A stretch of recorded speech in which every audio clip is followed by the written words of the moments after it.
থাকা আর না থাকা আমার সমান কথা। চিৎকার মেরে যুবকরা বলো ঠিক না বেঠিক? আল্লাহ তো আপনি আমার একটা বিকলাঙ্গ করতে পারত, একটা হাত দিতে পারত না। আল্লাহ বললেন, বান্দা তোরে যদি একটা হাত না দিতাম, মানুষ তোরে কি বললো? লুলা বলতো, তোরে খোরা বলতো। একটা যদি পা না দিতাম তোরে, মানুষ কি বলতো? খোরা বলতো। আজকে যারা হসপিটালে আছে তাদের থেকে শুনে নেন, আইসিইউতে থাকা 50,000 টাকা পর্যন্ত বিল। আমার বন্ধু, যে আল্লাহ আইসিইউতে রাখলেন না, এত সুন্দর নিঃশ্বাস, গ্যাসের বড়ি খাওয়া লাগে না, যেই আল্লাহ পাক আপনি আমাকে কোনো প্রকার সমস্যা না দিয়ে যে মহান আল্লাহ সুন্দরভাবে বেঁচে রেখেছে, এই জন্য যদি খুশি হয়ে থাকেন রে বান্দা, আল্লাহর দরবারে একটা শুকরিয়া আদায় করা লাগবে। আকাশ বাতাস মুখরিত করে সবাই চিৎকার মেরে বলেন সুবহানাল্লাহ। হয় না? আর একটু জোরে বলেন সুবহানাল্লাহ। আল্লাহ রাব্বুল আলামিন বললেন, তুমি যদি আমারে পাও, পৃথিবীর ছেড়ে চলিয়া গেলে, মদিনায় ঘুমায় রইলে, বিরহ ব্যথা বুকের ভেতরে শয়না পড়ান জীবনে। আল্লাহুম্মা সাল্লি আলা সাইয়্যিদিনা মাওলানা মুহাম্মাদ ওয়া আলা আলি সাইয়্যিদিনা মাওলানা। আলহামদুলিল্লাহ, রাসূলুল্লাহ। সবাই বলেন সাল্লাল্লাহু আলাইহি সাল্লামের হাতে একটা দামি চিঠি, একটা দামি অঙ্কিত পত্র আপনি আমার জন্য পাঠিয়ে দিয়েছেন। যেই চিঠির সর্বপ্রথম আল্লাহ রাব্বুল আলামিন একটা কথা লিখে দিয়েছেন, কোরআনটা খুললেই দেখা যায়, আলহামদুলিল্লাহি রাব্বিল আলামিন। একটু জোরে জোরে জোরে আল্লাহ বললেন, প্রশংসা কার? একটু চিৎকার মারেন, প্রশংসা কার?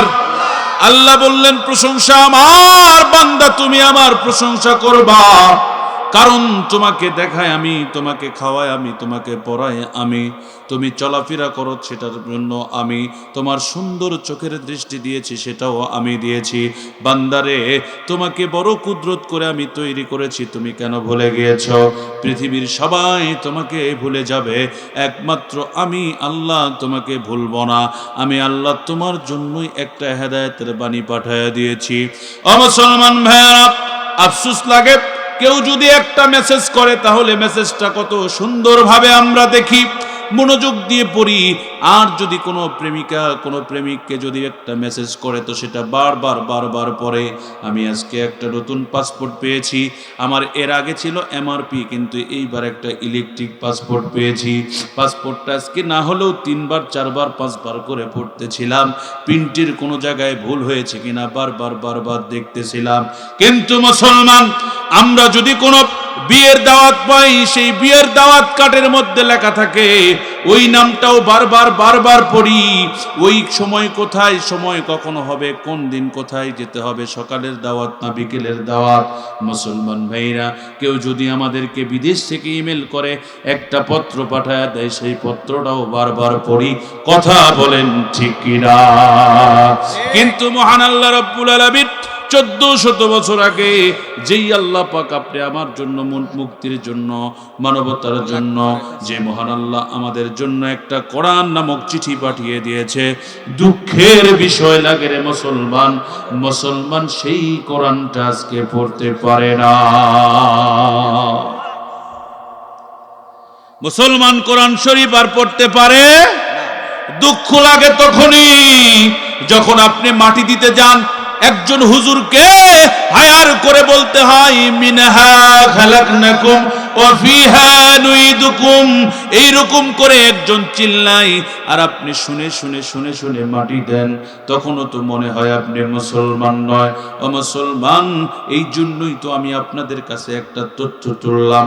আমার একটা ওয়াজের কথা মনে হয়েছিল, আমি সেই দিকে গেলাম না, আমার গাড়ি অ্যাক্সিডেন্ট হওয়ার কারণে আমি ওয়াজটার মোড় ঘুরাই নিলাম। এই ওয়াজটার মোড়, এই ওয়াজটা আল্লাহ আমার মাথার মধ্যে ঢুকে দিল।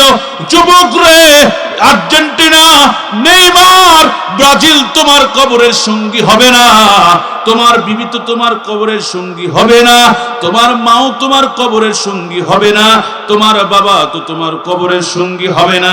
এমন কি যারা ছোট্ট ছোট্ট বাচ্চা আছে বাড়িতে, তাদের জন্য বিভিন্ন জায়গা থেকে খাবার নিয়ে আসেন, দোকান থেকে নিয়ে আসেন, বাজার থেকে নিয়ে আসেন। কেউ একটা মিষ্টি দিলে কাগজের মধ্যে মোড়ায়া পকেটের মধ্যে রাখেন, যাতে বাড়িতে গেলে আপনার বাচ্চা সেই খাবারটা খেতে পায়। এই শখের বাচ্চাটাও কিন্তু সেই দিন আপনি আমার সঙ্গী হবে না। বুঝে থাকলে চিৎকার মেরে বলেন কথা ঠিক কিনা? আপনি আমার সঙ্গী হবে কে? কোরআন। জোরে বলেন, আপনি আমার সঙ্গী হবে কে? আর একটু জোরে বলেন। আজ তো কোরআন ছেড়ে দিয়েছি, কোরআন ছেড়ে দিয়ে বিভিন্ন ভাবে আমরা পাইতারা শুরু করে দিয়েছি। মুসলমান কেউ দেখে না, দেখে কে? আজকে এত বড় জান্নাতের বাগান, জান্নাতের বাগানের মধ্যে ঢুকছে যারাই, আল্লাহ চেয়েছে যারা জান্নাতি, আল্লাহ শুধু তাদেরকেই জান্নাতের মধ্যে ঢোকায় দিয়েছে। একটু আস্তে বলেন সুবহানাল্লাহ, আর একটু জোরে বলেন সুবহানাল্লাহ। আমার সাথে বলেন লিল্লাহে তাকবীর। প্রাণ খুলে মন খুলে আরেকবার দিতে হবে, কারণ আপনার তাকবীর দিলে তাকবীরের ধ্বনিতেই মুসলমানরা দৌড়াবে। কারণ আপনি কি আপনারা সাপ খেলা দেখেছেন? আমি প্রায় জায়গায় কথাটা বলি, সাপ খেলা দেখেছেন যারা? সাপ কিন্তু খেলতে পারে না। খেলতে পারে? হাডুডুডু খেলে? কি খেলে? কোনো কিছুই না। সাপ বের হয়, ইচ্ছা মতো সাপুরা আবার ঢুকে রাখে। কিন্তু ধর্ম সাপের কি আর সাপুরার কি? সাপুরা বলে তোমরা কি করো, একটা তালি দিবা, হই হইরে দিবা, হুল্লে দিবা, লোকজন ছুটতে থাকবে, আমার চাউল বেশি ইনকাম হবে, টাকা বেশি ইনকাম হবে। কথা বলেন ঠিক না বেঠে? আজকেও তাই মুসলমান, তুমি যদি এখানে হুররে দাও, তুমি যদি আল্লাহর নামে তাকবীর দাও, তুমি সওয়াব পাবা, গুনাহ আসবে। তোমার আওয়াজ শুনে যদি একজন ব্যক্তি মাহফিলে আসে, তার ওসিলায় আল্লাহ পাক তোমাকে মাফ করে দিতে পারে কিনা? জোরে বলেন পারে কিনা? আমার ভাইয়ের জন্য বলছিলাম, আপনাদের কি খারাপ লাগতেছে? জোরে বলেন।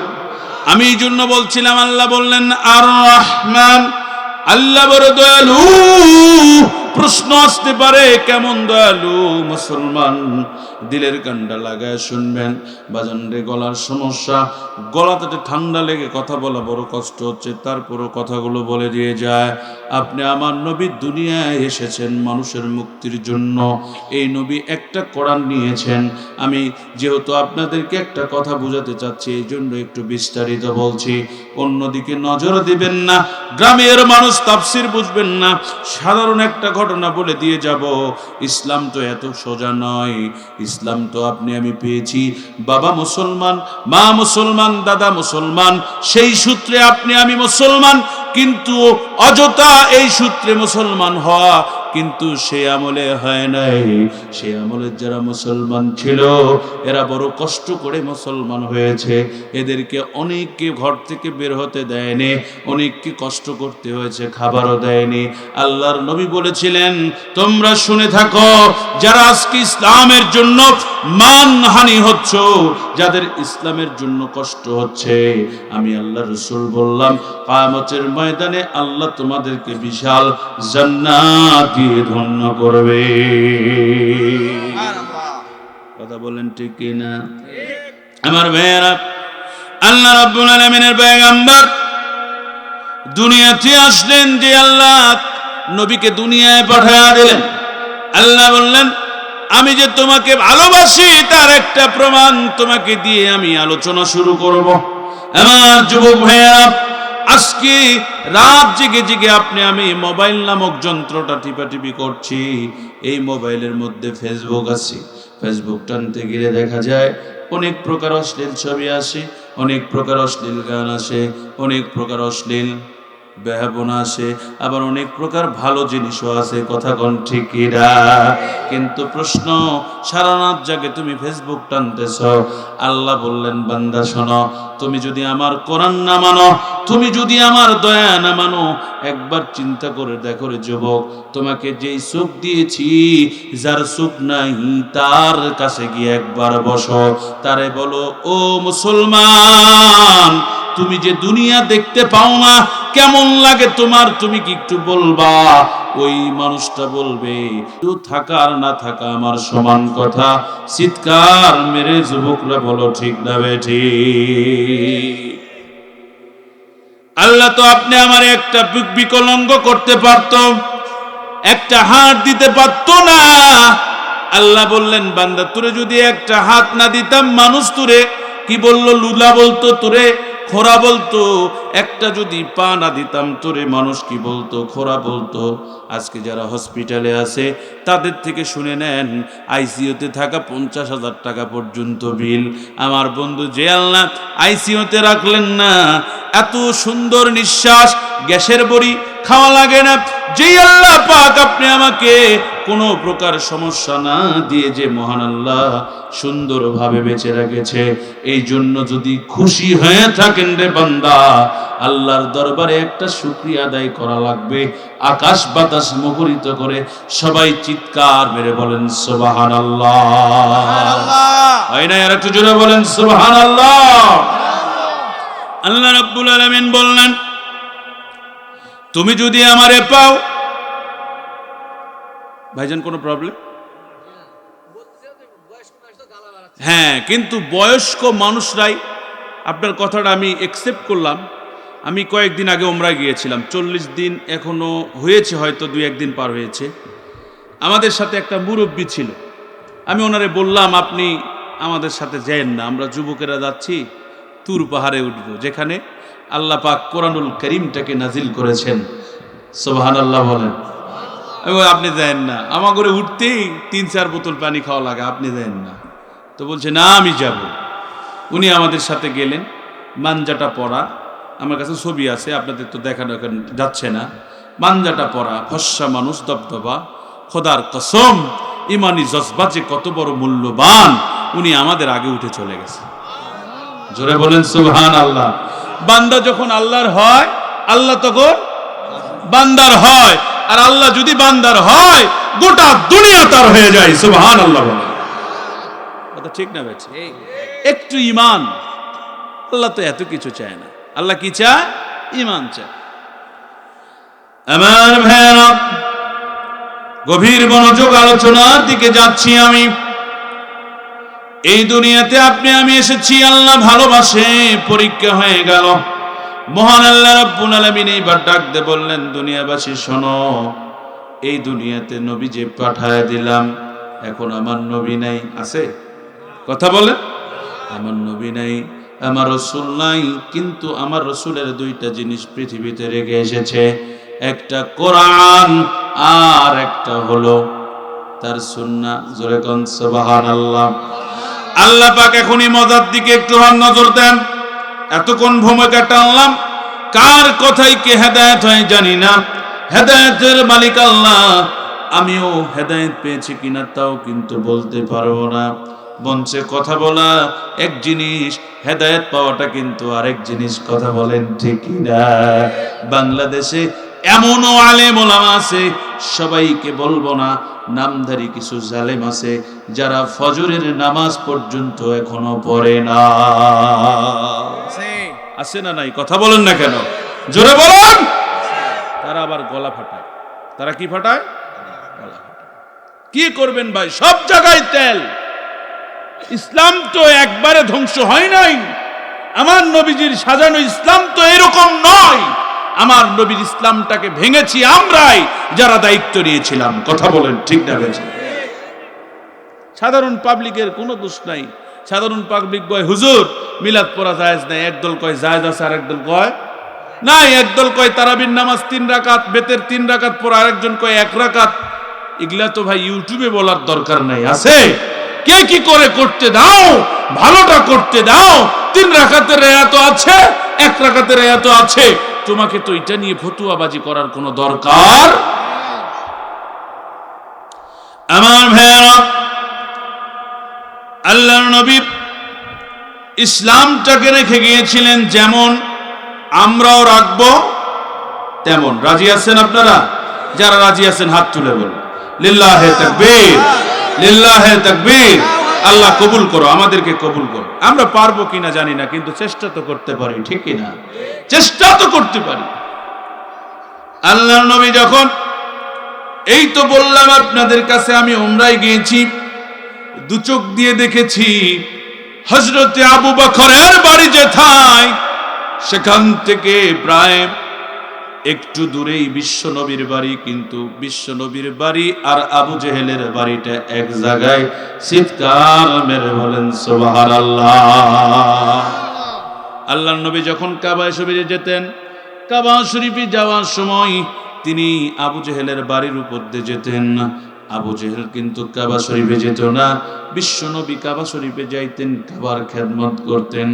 আজও বাংলাদেশের জমিনে এমন মানুষ আছে যেই মানুষগুলো মসজিদের কাছে বাড়ি, কিন্তু ফজরের নামাজ পড়তে পারে না, কিন্তু পাড়ার শেষ কোণা থেকে এসে ফজরের নামাজ মসজিদে পড়ে যায়। এরকম জাতের মুসলমান আপনাদের শঙ্করপুর আছে না? নামাজ ছাড়া পরিচয় মুসলমান দিলে এটা মেনে নেওয়া যাবে? ভাইজান যাবে? এটা ক্লাস। কারণ আপনারা দাওয়াত দিয়েছেন আব্দুল্লাহ আল আমিন ভাইয়ের ছোট ভাই, 4টিখানি কথা নয়, সেই দেশেরই ওয়াজ করতে হবে। দ্বিতীয় বক্তা যেই দেশে ওয়াজ করবে, প্রধান বক্তা ঠিক সেইভাবেই ওয়াজ করবে। আল্লাহর নবীর দোষ ছিলেন একটাই, আমার সাথে বলেন সবাই, লা ইলাহা ইল্লাল্লাহ মুহাম্মাদুর, মুহাম্মদে বলেন লা ইলাহা ইল্লাল্লাহ মুহাম্মাদুর রাসূলুল্লাহ সাল্লাল্লাহু আলাইহি সাল্লাম। আমার ভাইরা, গভীর মনোযোগ, আমি চলে যাব। আল্লাহ রাব্বুল আলামিনের পয়গম্বর যখন কালেমার দাওয়াত দিতে লাগলেন, ধীরে ধীরে ধীরে ধীরে মানুষ বাড়তে লাগলেন। গোটা এলাকা সবাই বলা বলি শুরু করে দিল, মুহাম্মদের দল ভারী হয়ে যাচ্ছে, আমাদের দল তো ধীরে ধীরে ধীরে ধীরে অনেকটা ভাবে ক্ষতি হয়ে যাচ্ছে, আমাদের দল কমে যাচ্ছে, মুহাম্মদের দল ভারী হয়ে যাচ্ছে। এখনো আমাদের এলাকায় এমন কিছু হিংসুক আছে যারা ভাবে আমাদের দলে লোক তো ছিল, তারা কমে যাচ্ছে। কখনোই নয়, সত্যের দাম আছে, কিয়ামত পর্যন্ত থাকবে। সূর্য যতদিন উঠবে ততদিন থাকবে। সত্যের পক্ষেই মুসলমান থাকে, মিথ্যার পক্ষে কখনো থাকে না। কথা বলেন ঠিক না? আমার ভাইয়েরা, আল্লাহর নবী যে এত সুন্দর করে দল গঠন করে, আবু জেহেল, মুগিরা, শাইখ, উতবা, কয়জন? জোরে বলা লাগবে, কয়জন? শিখেন, আপনি শিখবেন, বাড়িতে গিয়ে ওয়াজ করবেন আমার ভাবির কাছে। আল্লাহ কবুল করে লেখ, আল্লাহুম্মা আমিন। যে বাড়ি শান্তি, গোটা দুনিয়া শান্তি। শান্তি আছে কই? আল আসর ওয়াল আসর ইন্নাল ইনসানা লাফি খাসর। নাই শান্তি নাই, এটা কথা কার? কথা বলেন কার? আরে ভাই, শান্তি থাকবে কোথা থেকে? আপনার ছেলে টিকটক করে, কথা কয় না। আমি ওয়াজ করে আসতেছি, দেখতেছি বেকা হয়ে এরকম এরকম করতেছে। কেন ব্যাপার কি? তেরং বেরং করে গে। আমি নেমে বলতেছি, ভাই ও ভাই, তোমার সমস্যা কি? গাওয়াত কি পিঁপড়া উঠিছে নাকি? চুলকে দেই। তেরং বেরং। হুজুর হলে বুঝবেন না আমি টিকটক করিচ্ছি। কথা কয় না কেন? টিকটক করে, গানের সাথে ঠোঁট মিলায়।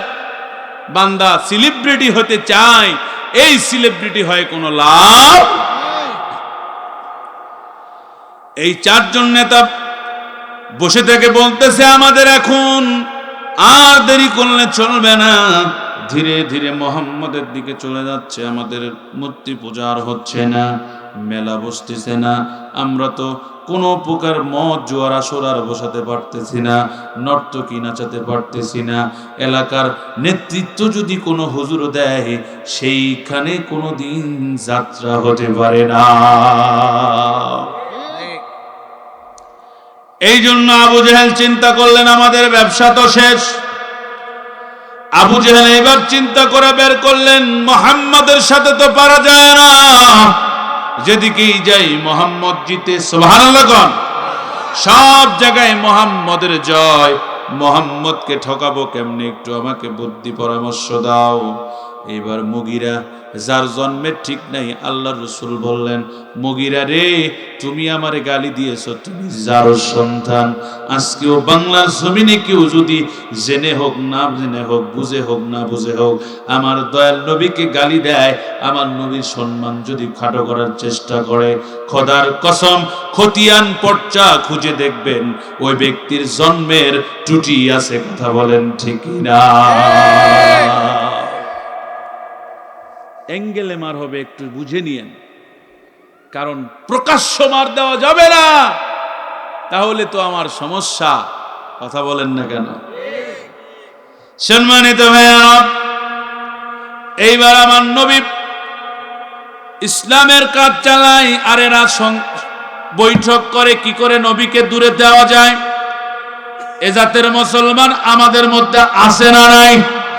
একদল চিন্তা করে নামাজি বানাবো কেমনে, আর একদল চিন্তা করে নামাজিদেরকে মসজিদ থেকে তাড়াবো কি করে। কথা কয় না কেন? অনেক সভাপতি আছে, এরা বলে না না, মসজিদে তাবলিগকে উঠতে দেওয়া যাবে না। মুসলমান, তাবলিগ জামাত তো খারাপ নয়, তাবলিগ জামাত আমার দেখায় অনেক দাঁড়িয়ে থাকা পেশাব করা মানুষগুলোকে সুন্নতের তরিকায় এনে আল্লাহওয়ালা পাগড়িওয়ালা বানায় দিয়েছে। সম্মানিত ভাইয়া, এইবার ওই ব্যক্তি ডাকতে বলতেছেন, ঠিক আছে রে মুগিরা, বলতেছেন আবু জেহেল, মাথায় একটা বুদ্ধি পেয়েছি, অনেক চেষ্টা করেছি, কোনোদিন মুহাম্মাদের সাথে পারি নাই। আজকে তুমি আর আমি মিলে একটা কাজ করব, এইবার মনে হয় আর ঠকবো না। আবু জেহেল বললেন, ঠিক আছে বলো, কোন কাজটা করতে চাও আমাকে জলদি করে বলো। বলতেছেন, ও আবু জেহেল রে, কাঁটা দিয়ে কাঁটা তুলতে হবে, হুজুর দিয়ে হুজুরক মারা লাগবে।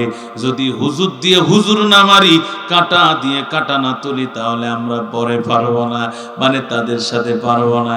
আমার ভাইয়েরা, আবু জেহেল বললেন, আমি তো বুঝতে পারলাম না, তুমি একটু ক্লিয়ার করে বলো কি বলতে চাও। এইবার মুগিরা ডাকতে কয়, ও আবু জেহেল নেতা, শোনো, আমরা তাওরাত কিতাবের একজন হুজুর, একজন পণ্ডিতের খোঁজ বের করব, যেই হুজুরের সাথে কন্টাক্ট হবে, মুহাম্মদ যা বলে মিথ্যা বলে, আল্লাহর কোনো বাণী নয়।